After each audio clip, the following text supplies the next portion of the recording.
All right, we should be live for another workflow roast. We have a special guest today, the CEO and founder of Financial Sense, Sharam. Woo! Thanks for having me. I'm excited to be on the. I just don't roast me, please. So Kellie Parks typically joins this segment, which she should be joining here shortly. And Kellie and I were under the impression that we were going to be roasting Sharam. Apparently, that's not what we're doing today. We're going to be talking about firm management and some commentary that we got after our last episodes. We're going to talk a bit about firm management and some issues that lie therein. Yeah, but if Kellie does end up joining, we will be roasting her because she's late. We So will absolutely roast Kellie. But what I think is cool is like you have a unique perspective on firm management, having built a firm management software, and you can see kind of on the background how people behave and how they set up the cadences and the templates and the processes to enact these workflows. Before we dive into firm management, do you have any thoughts on how to run a great practice? I think so. Like some of the things we'll be talking about today, I think it's always important to think about productivity and efficiency. When you're starting out, it's not top of mind, but as you grow and you start to hire a few team members, it adds up, like it stacks, right? Like if you can increase your productivity by 10, 20% with automation or streamline processes or just better productivity, like better focus, and apply that to 2, 3, 4, 5 employees, it eventually like it creates an extra person, right? That you don't have to pay for, and that improves profitability. So yeah, I think just focusing on those things early is always better because it becomes part of the firm's DNA versus you hire people, then you try to change it. No one likes to change the way they do things. It's better to set it outside out the gate. Totally. Totally. I think you're onto something there because this time last year we had 3 individuals. We have 11 folks on the team today, and having to create change in the organization today is a lot harder than it was last year. And so for us to now be setting up new processes on things that maybe we weren't aware of in the past, like it's just a lot stickier and harder to get everybody on board rowing the same direction. So when you're early on, setting this stuff up it will set you up for higher degrees of success in the future if you're looking to grow a practice. Definitely. And we tell people all the time, like it's easy to skip that stuff, but Yeah. it's a lot easier to do it now than later. You're gonna wish you Totally. did it sooner than later every time. 100%. So we've got live commentary here. So if you have any questions on firm management, your firm workflow, please pop those in the comment box and we will get to those here shortly. We do have 2 submissions already that we're going to be walking through on a firm management workflow perspective. But let us know in the comments what you want to hear about. We can riff live on it. We can hit your issue, your workflow in real time.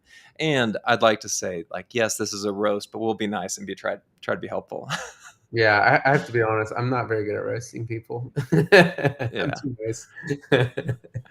All right. Well, why don't we jump into our first submission here? Let me share my screen. All right. I'll read this out for those that are just listening.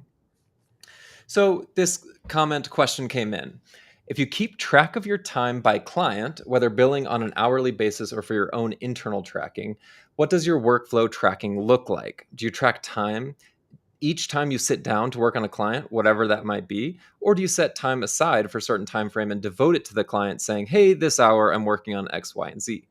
If your client has a low level activity, do you log on and do a little bit every day, or do you batch it once a week somehow? I'm looking for ideas and best practices on how to be more efficient, so I'm curious to hear how others structure this. I've got some ideas here. Sharam, do you have any interesting data points on this in terms of how folks use software to help with time management? So, yeah, so in terms of software, so there's the first question, like, do you track time? Do you track time each time you sit down to work on a client, whatever that may be? Now, would I recommend that? Yes, you should always be tracking time when you're working on a client. One, because it can, like the person mentions, like track whether it's for billing or for tracking your efficiency or how much time is it out of scope, is it over budget, right? But if you are having to switch a lot between clients, it's important you find a tool that makes that easy, right? So like a seamless switching experience. So you don't have to stop a timer, then restart a new timer, then stop at that timer, then restart. Like if you can easily switch and toggle between clients, that makes it a lot easier to switch, and it removes a lot, it prevents it from becoming a task in itself. So that's like a way to be more efficient in terms of Mhm. software. Now, if we're going to go into one of the other later questions about, and maybe you have some more thoughts on this, Roman, but like, would you, if it's a like low activity client, would you spend 5 minutes each day versus 25 minutes at the end of the week? I would definitely recommend 25 minutes at the end of the week, because Yeah. there's a lot of switching costs there, Yeah. going between different clients, and or like spending 5 minutes here and the next day having to kind of remember where you were at, or remember the information and pull that stuff together to start on that client, pull everything up, like it adds up. And we look at that a lot internally, actually, at our company. Yeah.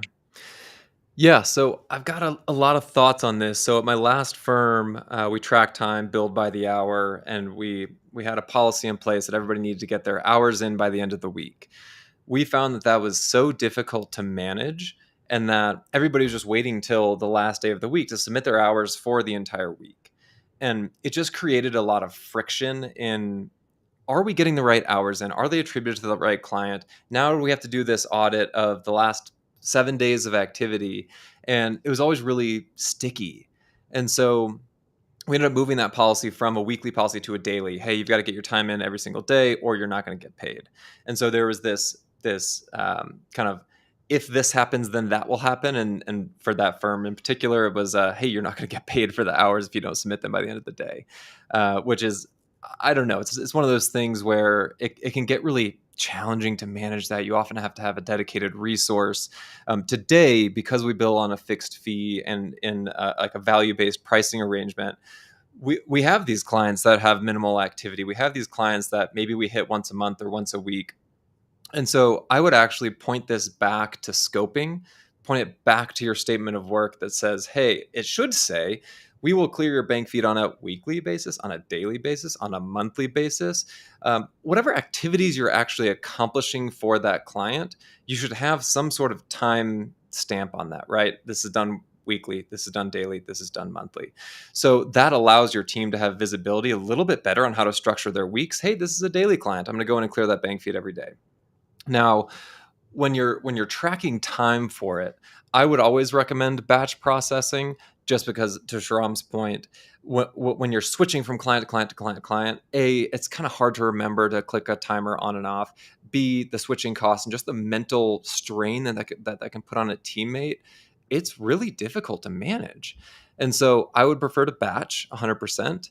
And then from a timing perspective, to Shram's point, like, our team is trained on every single time you get into a client interfacing work, you're clicking a timer on that.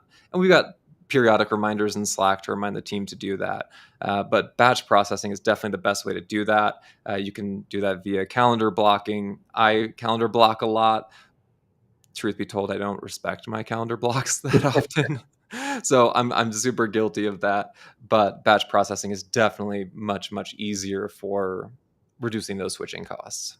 Yeah. I mean, I think so. Like, I can't remember the name of the book, but there's a book that talks a lot about like the state of flow, where Yeah. like, if you get interrupted or like you switch, it takes 15 minutes to get back into flow, right? And when you're in flow, you're a lot more productive. You get a lot more done because you're just locked in. Yeah. So if you're spending 5 minutes on a client, and then or you're spending 10 minutes on this client, then switching to this client, by time blocking or calendar blocking or batching, like all the work, like this hour I'm focused on this client. Not Mhm. only are you like mentally preparing your mind for what you're about to go into, so you're like starting off better, but you're eliminating all distractions that will take you out of flow. So you're going to be able to get more done in a shorter period of time. And that's key. That's going to unlock a lot of productivity for you. So I definitely agree. Like batching the clients, like it's better to do 25 minutes at the end of the week. And definitely like the tip, Roman, I didn't even think about that. Going and make sure you put, like when you're scoping out a new client, understand like, is this a low activity client? So maybe it is going to be weekly or monthly work. But if it's a high activity client, maybe it will be daily. But you can justify that because it might be 30 to 60 minutes a day Yeah. of work for that client. It's important. definitely Mhm. the batch. The only exception I might add to that batch processing is like if you have a task within a system that is done across a multitude of clients. I'll use the example of pulling Stripe statements down or exporting Stripe activity. We've got a number of clients that utilize Stripe as a backend. Sometimes it's more efficient to go in and download all those reports right away if you don't already have an automated connection into Google Sheets or another database. And so you could batch process by activity if it allows you to get a little bit more efficiency in those monthly close rhythms. And so that's maybe another way to think about batch processing. Now, from a time tracking standpoint, that gets a little bit more challenging, and so you just have to like mentally keep track of attribution for that. One side note that I also thought about is that in time tracking and professional services, something that I always share with our team is that really any time that you're spending thinking about a client problem solving with your internal team, or doing anything that relates to the client, like that should be tracked. And so think about like the time and effort required to onboard a client. That time needs to be tracked because it's attributable to the work that you're doing for that client, even if it's not a specific bank categorization, or maybe it's not a specific deliverable, because it's all necessary for that engine to run to service the client well. So I always want to make sure that all time is captured and not just specifically the time on the keyboard fulfilling the task. Yeah, that's a really good point. That time can really add up, and it can be sometimes bigger than the actual manual work.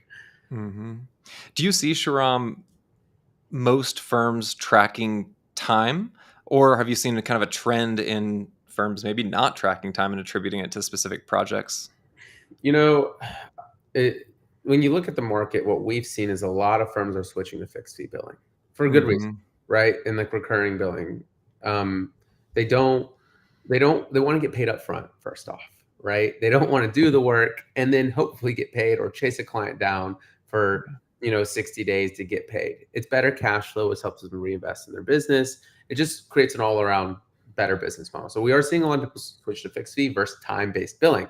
Now, Hmm. you don't have to track time when you're doing fixed fee because you're agreeing up front, hey, this is the amount of work I'm going to do. I think it's going to take maybe 20 hours a week or a month, and then times that by my billing rate. That's what I'm going to charge you every month, flat rate, which is great. But the thing is, a lot of firms think they don't need to track time, but you still should. And we do still see a lot of firms track time on fixed fee because when you first like made that proposal, you told yourself, I think this will take 20 hours a week. And so I'm going to charge you $2,000 a month. But what happens when you get in and you realize, ooh, I didn't catch this small complexity, this added an hour or two, and you're really working 30 hours a week. Yeah. You're making less now. So you still need to track time to make sure you are quoting the client properly. Or even if you quote them properly, your clients grow. Their business becomes Yeah. more complex. When the business becomes more complex, it takes more of your time. So you need to be able to identify the clients that are outgrowing the scope.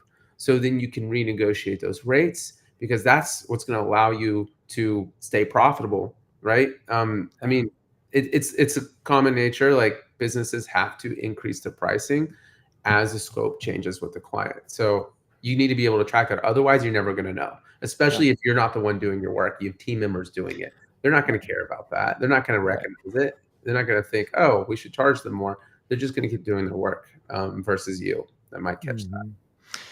Mhm. So many great points in that. One of the things that I've seen too, like with that rise of value based or fixed fee pricing, people tend to think like, oh, well, since I'm not billing by the hour, it's fine. Just like put your time in and like we'll be good on the back end. But to your point, if you don't have the right process in place to ensure that your team is capturing your time well, how are you ever knowing what your margin is on a client basis or on an industry basis to know to feed back into the pricing process to say, yeah, we did price this correctly? One of the best tips that I heard on this was from Chad Davis. And he said, hey, listen, like there's no way for us in the scoping process to catch everything. After we work with one another for 120 days, for 4 months, we're going to learn a lot about your business. We're going to dig in. We're going to see all the activity that's happening. We reserve the right to reprice you in 4 months to make sure that we're aligned. And so they use the data on tracking hours, on how much time it took them to get through the work in the last 4 months, then to come back to the client and say, here's what your ongoing price is. Now, that also affords them the opportunity to build some trust, build a relationship, provide some deliverables, because I know that the first reaction to that is like, oh, well, what if the price comes in higher? Or what if it comes in a lot lower? Well, that's a conversation to manage, and there's some degree of risk in that. But ultimately, the better that you are aligned with your client on price, the happier you'll be, your team will be, and then ideally the client would be. Yeah. And that's a great way to set the expectations by talking about it up front, because if you don't talk to them about it and you surprise them 4 months later with a price increase, they're going to be like, you're going to lose a lot of trust. You're going to lose a lot of goodwill. But if up front you tell them, hey, we reserve the right, like they know it's coming, you've managed that expectation. Nothing's different other than the expectations being managed. And that's really important when with doing that. So that's a really good point. Yeah. And I think to support that too, there should be an internal calculator or some type of data set that you're looking at to say, okay, we've got transactional volume, we've got number of bills, we've got all these data points on a prospect coming in. We generally believe that with our AP service, we're paying 50 bills a month for a client. Generally, that takes us X number of hours. And it's okay to keep track of that data on the back end so that you actually have something to share back to the client if that price adjustment does need to occur. Yep, exactly. All right. We don't have any comments yet here on the live stream, so feel free to pop some comments in, any issues or things that you're going through, or thoughts on tracking time and or pricing. But we can jump into our second comment here. Let's do it. All right.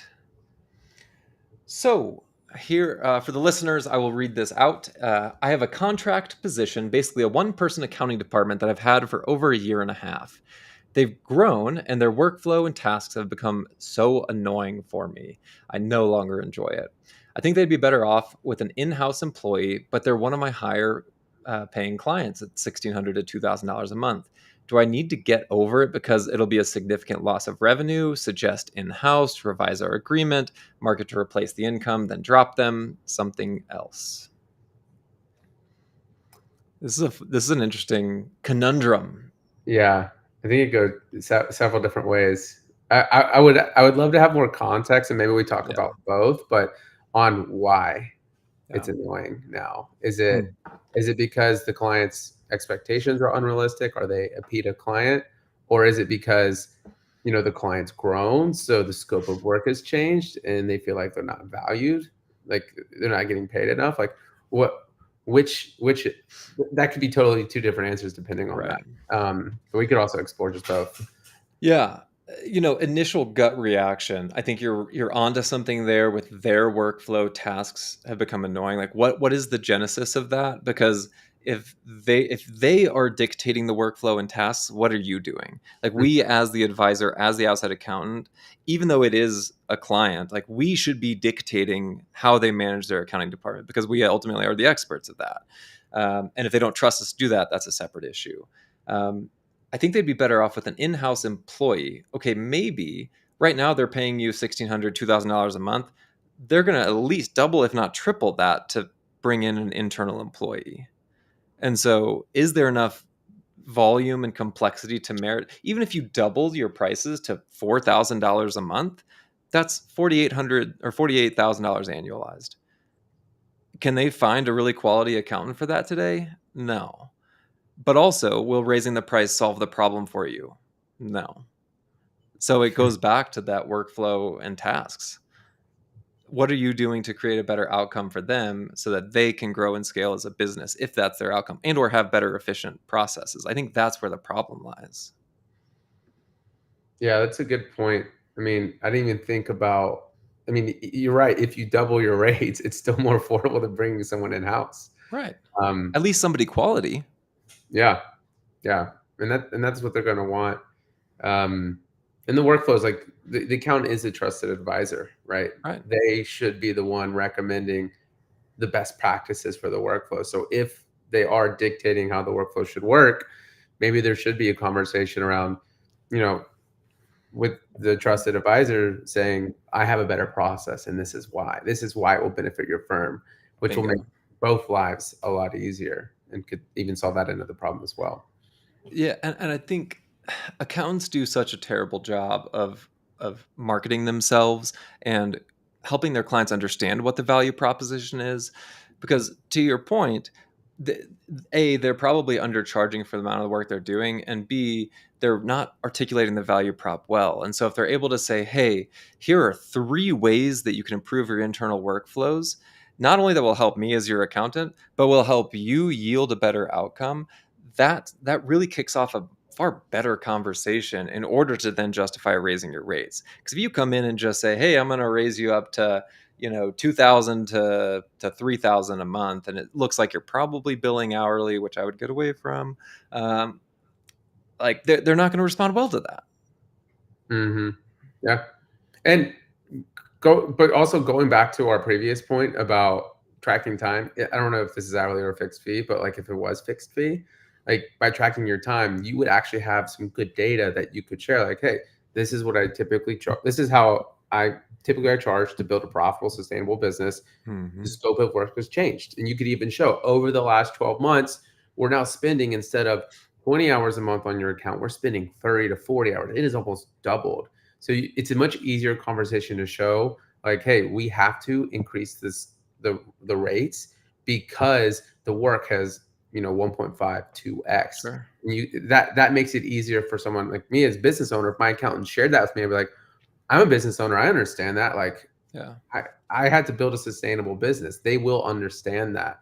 um and we've seen this time and time again.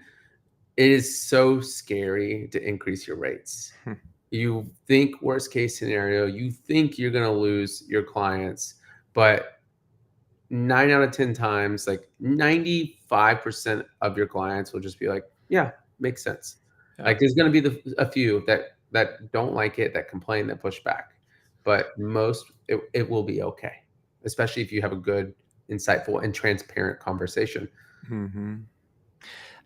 I think one of the biggest misconceptions in the outsourced accounting CAS space is that your rates should trend linearly with your time. And I don't think that should be true in our space. The rates should trend with the value providing and not necessarily the time, because ideally you're looking to become more efficient.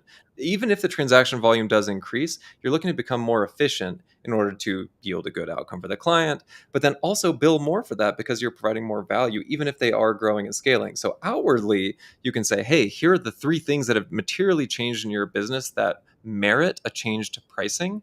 But Mhm. then internally looking to figure out ways to reduce the time. And so I think accountants are still so hung up on the amount of hours equals the price. And there's some challenge there. Yeah, I agree that. And I think it's also like if you do bill off time, it's like you're getting penalized for being better at your job, right? Yeah. If I can do this in, I gain experience now, I can do this in 10 hours versus 20 hours. I mean, Hmm. I guess you could double your rate, but like it's just like you're being penalized for doing better, which Right. that's why fixed fee is great because they're paying that price no matter what. And if you get better, you get rewarded for that. Yeah. It doesn't negatively impact you. I would highly recommend going back and listening to the Accounting Flow episode with Geraldine Carter. The way in which she articulates how to accomplish the marriage of your rates and your time and your clients. Like she does such a great job at that. And one of the things we talked about was that there's a story about the big ship, right, that has an issue with the engine, and they call up a mechanic. The mechanic comes in, and he spends about 5 minutes fixing it. He comes back over to the captain, and he's like, "Hey, it's all fixed. You're good to go." And the captain's like, that's awesome. Thanks. Great. He gets the invoice from the mechanic. It's $1,000. And the line item is $5 for the part and $995 for the 30 years of experience that it took him to figure out where to look to fix the problem.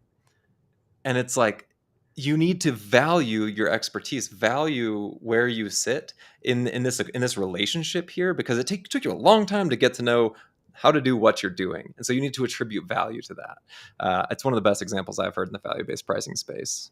Yeah, I've seen that example talked about a lot in the accounting communities, or there's like similar variations of it. It's very true. Hmm. If I talk to a lot of firms, and I like to ask, like, what's the biggest mistake you made? Like, if you go back, like, what would you change? And every time it's pricing. They're like, I wish I valued myself more when I started out. And it's easy when you start out to chop your prices down to get those first few clients, but you really need to start. It's better to start higher than lower, because it's a lot easier to go down than go up. But also, a lot of the clients you're going to bring in at those low prices are not the clients you want. They are typically the ones that are harder to manage. They're the ones that cause the most issues, that have the most unrealistic expectations. But like, even if you start low, adjust your pricing as you go, right? As you gain that experience. We see a lot of people, like, it's recommended, actually, like, adjust your pricing every year. We don't do that, but like, that is a common best practice. I think I saw Kelly join for a second. She got nervous. Yeah, I think Kelly was trying to pop in. But you bring up a good point, right? So, every new client affords you the opportunity to reprice. And what I would recommend, if you are going through the process of like, should I reprice? Should I not? Every single new client provides you no opportunity, but test it. A/B test pricing strategy.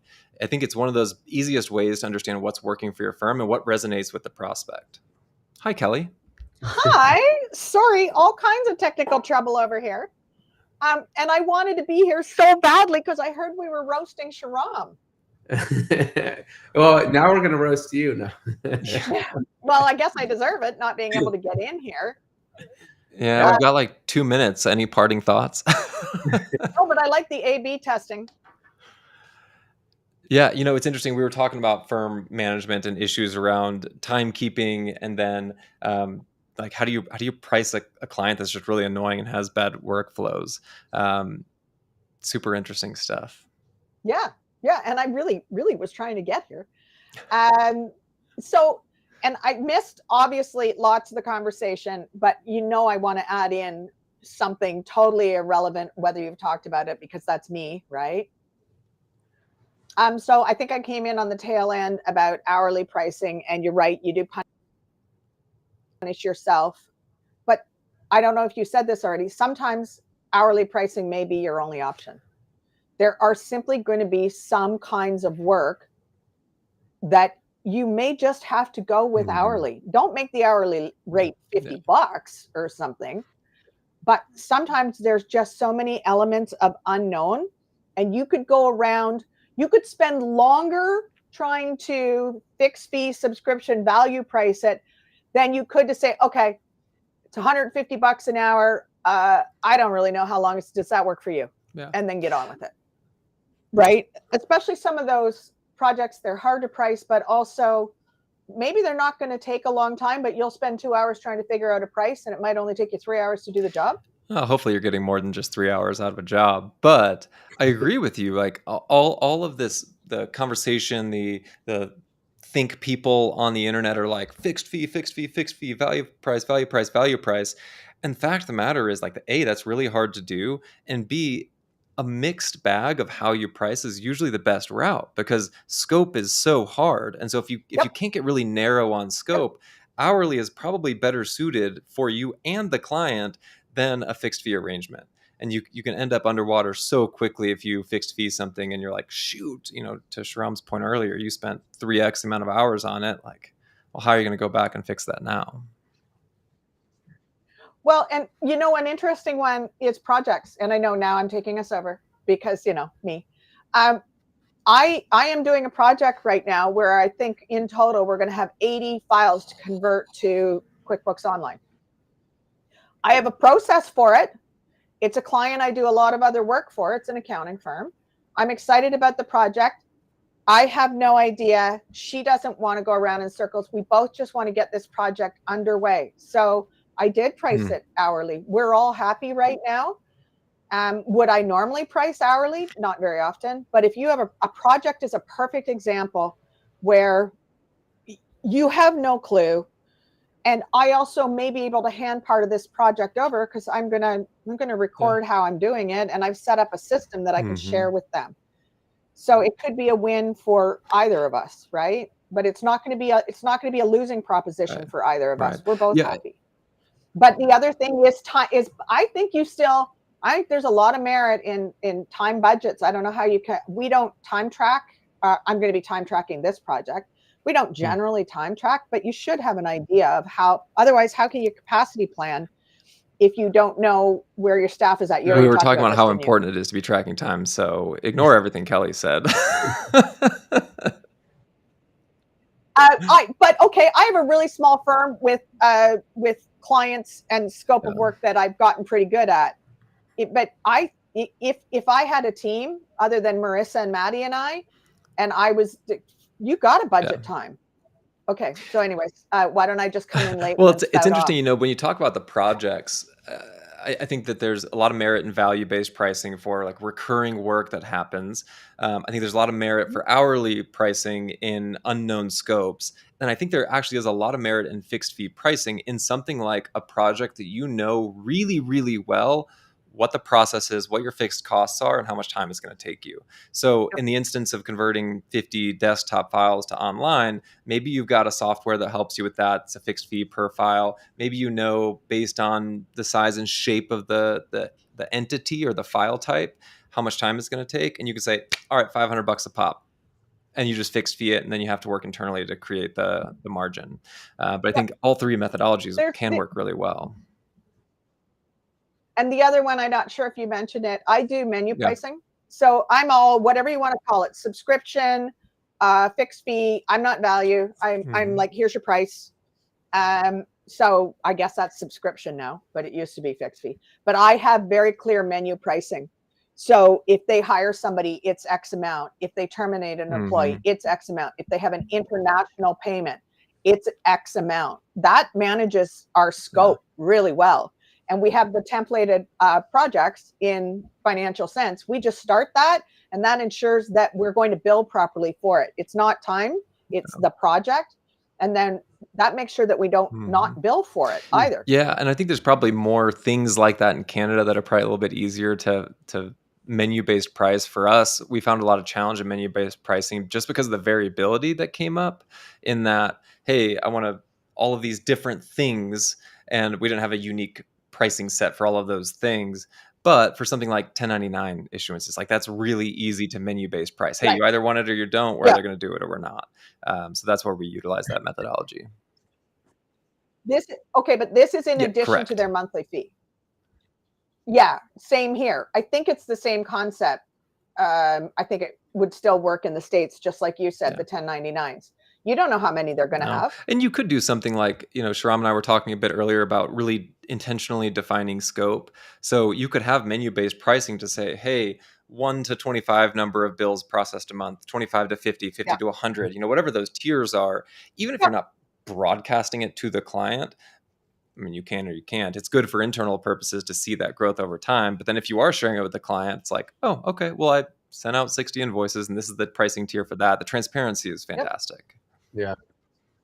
It's fantastic, right? And there's no arguing, especially if you have them on an automatic payment.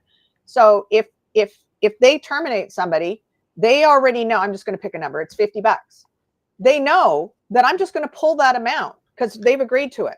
So I don't even have to get them to pay for it, right? The invoice goes out, but it's automatically pulling that out of my payment platform because it's part of their PAD agreement. And at the end of the day, you're trying to drive to client success. You're trying to drive towards beneficial outcomes, and transparency in that pricing is one of those things that can very quickly and easily provide that level of satisfaction from a customer, because they're like, cool, yeah, I know what that price is. And instead of a pure hourly based contract where you're like, oh, I think it's going to be 6 hours and ends up taking you 18, you bill them for it and they're like, whoa, this is 3 times what I expected. Like that can get really hard from a customer success standpoint. Yeah, for sure. Yep. Yeah, but back to that project work, that 80 file conversion, it is hourly.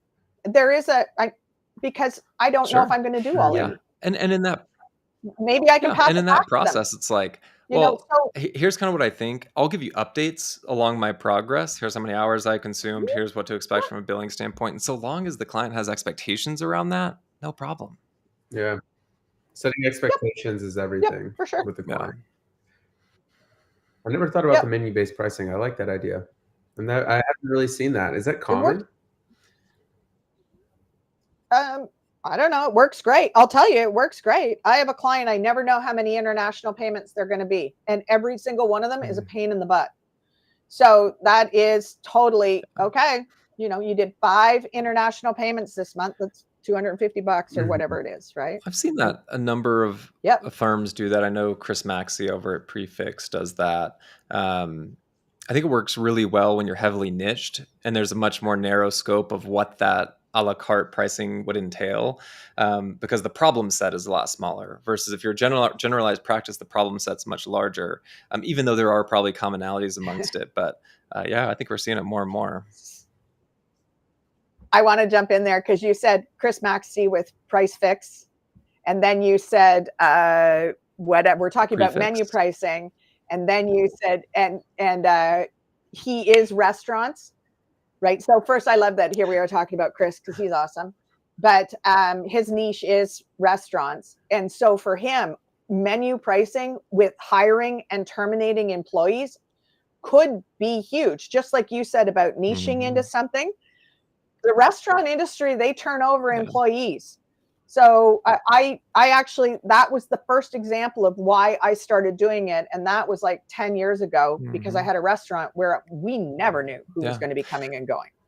They had subscription pricing, if you will, now, just so I can be a cool kid. And, I think, but that's where I learned that lesson. It goes back to, what Ron Baker said for years. It's like, do you want to be McDonald's or do you want to be the Michelin star restaurant down the road? McDonald's has a very fixed menu-based pricing. You know what you're going to get. It's pretty consistent every single time. And so like that could be a great way to price. And it's not to say McDonald's low quality or anything like that. It's just a different method versus going to a Michelin star restaurant. You pop in and there's 3 menus you can choose from that the chef selects and the price point is pretty high. And so to opt in and say, oh, I want the focaccia bread instead of the sourdough bread. Like, no, that's what the chef selects. But at McDonald's, you can select the cheeseburger or the French fries or the shake, whatever. Yeah. Did you just call me McDonald's?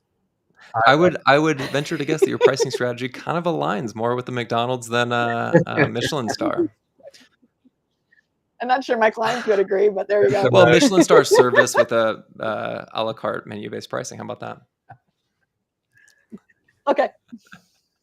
Cool. My clients can order the focaccia. Yes, exactly. Well, I know we're a few minutes over here. Yeah. We're over. Can I just maybe start us on the path to goodbyes? Nice haircut. I know I've already seen it, but it's being released into the wild slowly. So I got to reintroduce myself. Looks good. Thank you. Yeah. You're welcome. So we'll be back in 2 weeks, I believe, with the next series of client management. So we'll dive into managing client issues and trying to problem solve workflows to help manage clients more effectively. Excited about that conversation. I believe Kellie Parks will be joining us for that conversation, to be determined. Yeah, I don't know. I'll have to check. Clearly, I'm struggling with getting into where I'm supposed to be. Today was a tech problem, not a Kellie problem. Yeah, but okay. Hopefully I'm in. Hopefully I'm still invited to We'll see. We'll have an offline conversation about that. We didn't get any comments that I saw in the chat here, but you can always go to the Facebook group and engage online on LinkedIn with conversation, and we can pull some commentary into our next episode around client management. And would love to have a conversation about this. Like this is a fun time for us to be able to kind of riff on different issues and workflows in the space. So this is a fun exercise for us. And we were lucky to have Shahram join us today. And if you have any questions about Financial Sense and what they're building and how they're building it to help you improve those workflows, Shahram is one of the best contacts for that. That would be coolio. Awesome. Okay. All right. Well, thanks. Thanks for letting me. I'm glad I didn't get roasted too hard today. This is nice. I'll come back if you guys let me. Awesome. I'll still find ways to roast you. Well, we're going to do more Shahram roasting when he's not on camera. Yeah. That's a great idea. Please. Yeah, for sure. But thank you for joining, Shahram. Kellie, good to see you for a few minutes. Okay. Have a great